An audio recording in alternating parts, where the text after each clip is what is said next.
Hello students, welcome to the CBSE Chemistry Lecture Series. Today we are going to discuss about qualitative analysis. What is a qualitative analysis? In this particular organic chemistry, in standard 11 chapter, some basic concepts of organic chemistry, the detection of elements. Normally, organic compounds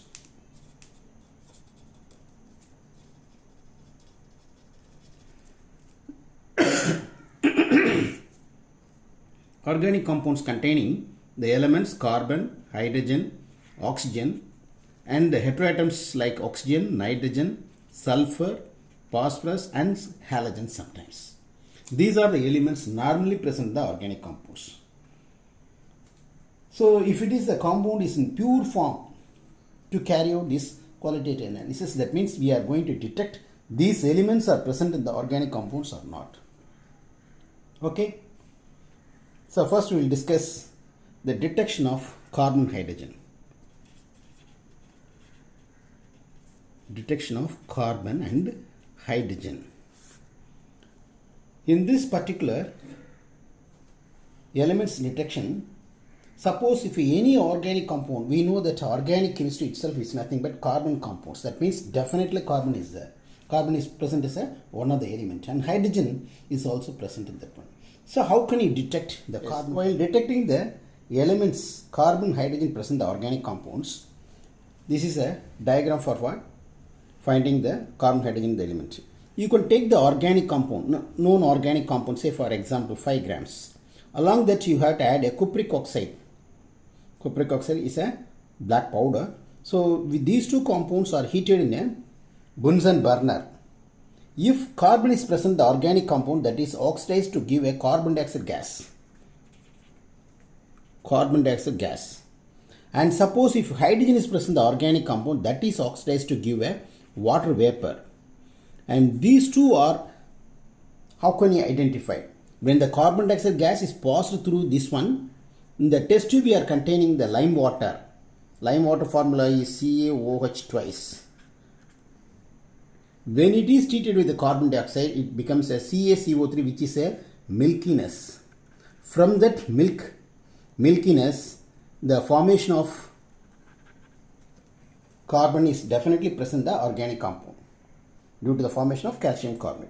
Suppose if water is there, if hydrogen is oxidized to form a water vapor, here we are having an anhydrous copper sulfate, which is a white in color.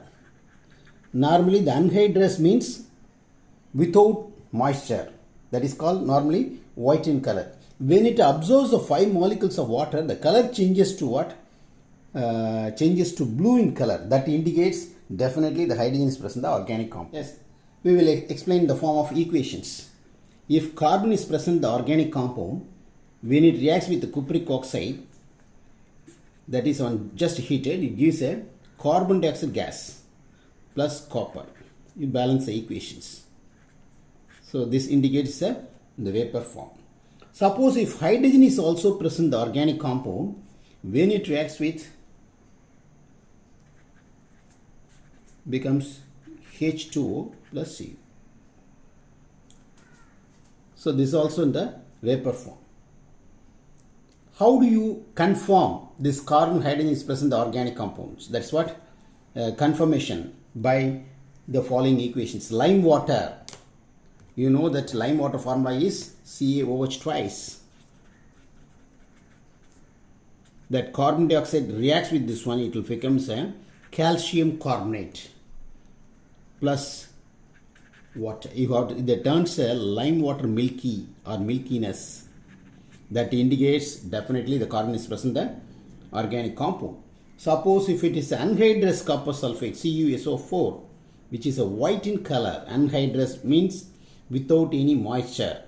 When it reacts or absorbs the molecules, 5 molecules of water, it will become a copper sulfate pentahydrate, which is a blue in color. That indicates definitely that organic compound containing hydrogen in that one.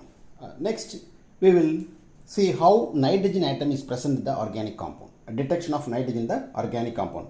For that testing, before that you have to prepare the lysine extract or sodium fusion extract. how can you prepare the sodium fusion extract? You can take a fusion tube, very small size fusion tube, and take the sodium metal and which is kept in the kerosene. You have to dry that one and take a very small piece of sodium metal. That is on strong heating. It will the tube becomes red hot, and in a china dish or porcelain dish we are having a distilled water.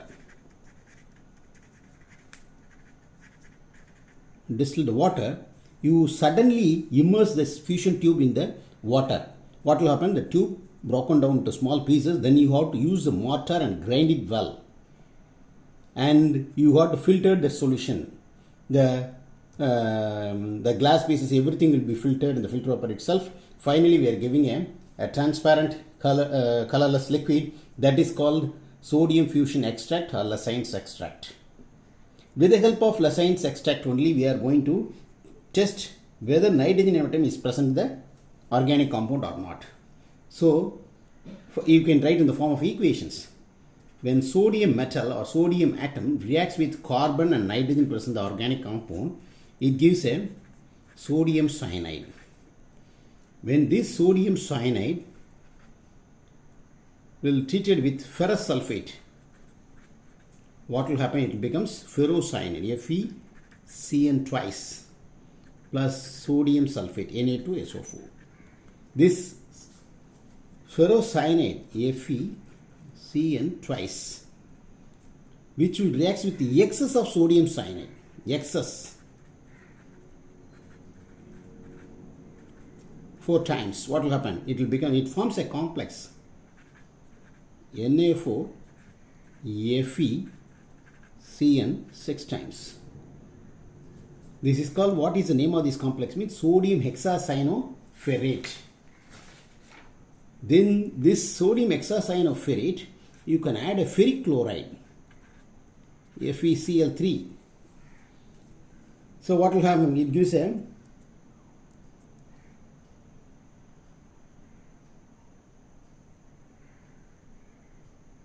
it forms another complex, Fe4 FeCN6 3 times, which gives a Prussian blue color